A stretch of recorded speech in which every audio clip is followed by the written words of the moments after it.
નમસ્કાર મિત્રો, સુરેન્દ્રનગરના મૂળચંદ રોડ પર જાહેરમાં એક મહિલાની નિર્દયતાથી હત્યા કરવામાં આવતા ચકચાર મચી ગઈ છે. ઘરેલુ હિંસાના કેસની કોર્ટમાં તારીખ હોવાથી આવેલા રાજેશ નામના શખ્સે પોતાની જ પત્ની સોનલ કરોડિયા પર રિક્ષા ઊભી રાખીને શરીરના 27 જેટલા ઘા ઝીકી કુર હત્યા કરી નાખી હતી. જી હા મિત્રો, તો આરોપી રાજેશ આરોગ્ય વિભાગમાં ફરજ બજાવતો કર્મચારી હોવાનું પણ સામે આવ્યું છે. જી હા મિત્રો, અત્યારે હાલના મોટા અને દુઃખદ સમાચાર સામે આવી રહ્યા છે. દિન દહાડે જાહેરમાં થયેલા નિર્દય હત્યાથી પરિવારજનોમાં ભારે રોષ ફેલાયો છે અને હત્યારા પતિ સામે કડક કાર્યવાહી કરવાની પ્રબળ માંગ ઉઠી છે.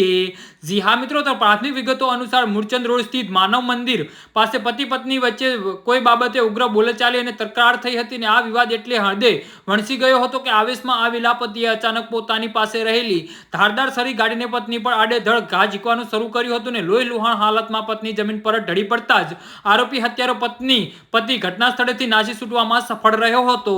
જી હા મિત્રો, તો આના વિશે તમારું શું કહેવું છે તો નીચે અમારી કમેન્ટ બોક્સમાં જરૂરથી જણાવજો અને અમારી યુટ્યુબ ચેનલને સબસ્ક્રાઇબ કરવાની ભૂલતા નહીં. ધન્યવાદ.